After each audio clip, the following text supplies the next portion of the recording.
I'll do it later, and later never came. If you have, don't worry.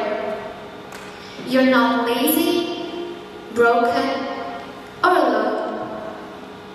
You're human. Today, I want to talk about procrastination. Why we do it, how it affects our lives, and most importantly, how we can fight it. So what exactly is procrastination? Psychologist Tim Petro defines procrastination as the voluntary delay of an intended action, despite knowing this delay will make things worse. In simple words, procrastination is when we delay something important, even though we know it will cost us stress later. So, instead of watching videos, instead of preparing for an exam, we watch videos. Instead of doing homework, we scroll endlessly on our phones. And we tell ourselves a very dangerous lie.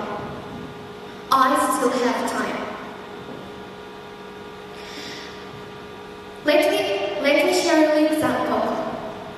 You have a project due next week.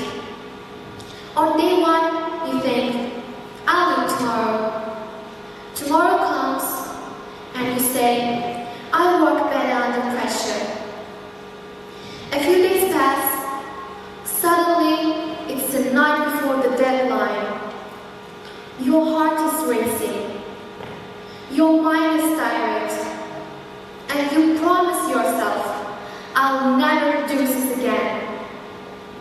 That feeling, stress, guilt, regret, that is procrastination showing its real face. Procrastination may not seem serious, but as we grow, it can become more dangerous. My grandma often repeats the popular Uzbek proverb, "Bugungi ishni ertaga qo'yma, ertaning ham o'z ishi bor." It means, don't put today's work off until tomorrow, because tomorrow has its own work. When we're young, responsibilities are small. But as we grow, tasks multiply. Studies, family, dreams, goals, work.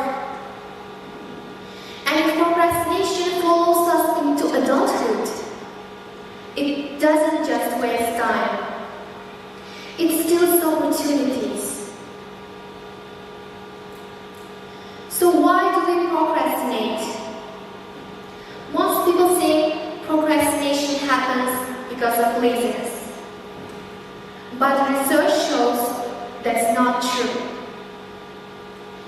Studies by psychologist Timothy Steele show that procrastination is an emotional problem, not a time management problem. We procrastinate because tasks make us feel uncomfortable. They feel boring. They feel difficult. They scare us. Sometimes we are afraid of failing. Sometimes we want everything to be perfect.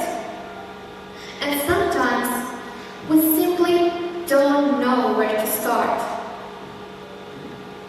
I've personally noticed this in my own life. When something really matters to me, I actually delay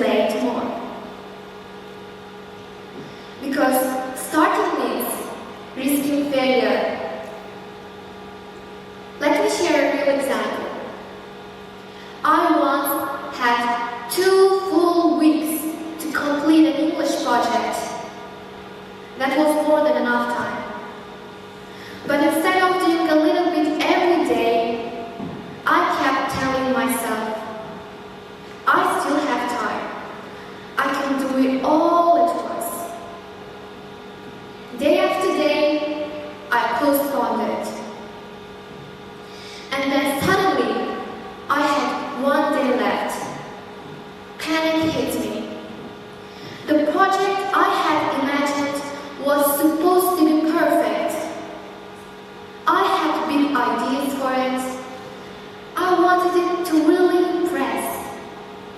But because I left everything until the last day, I had to wash.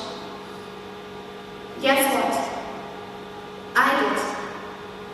I finished it in one day, and honestly, it didn't satisfy me.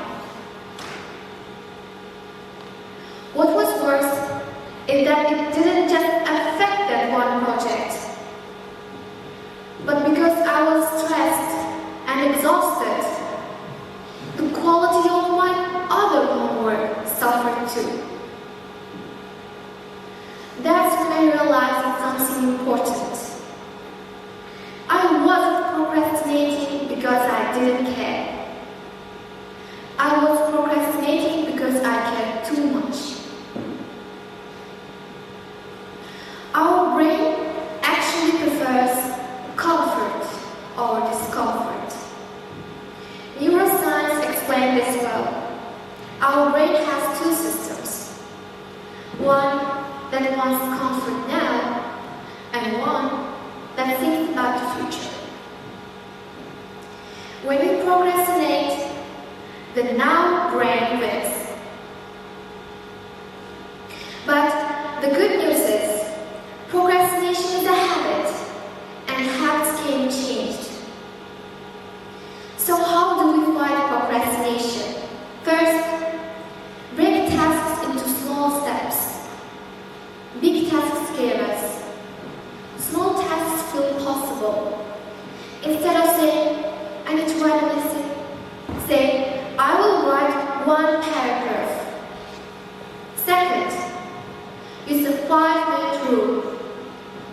Tell yourself, I will work for 5 minutes.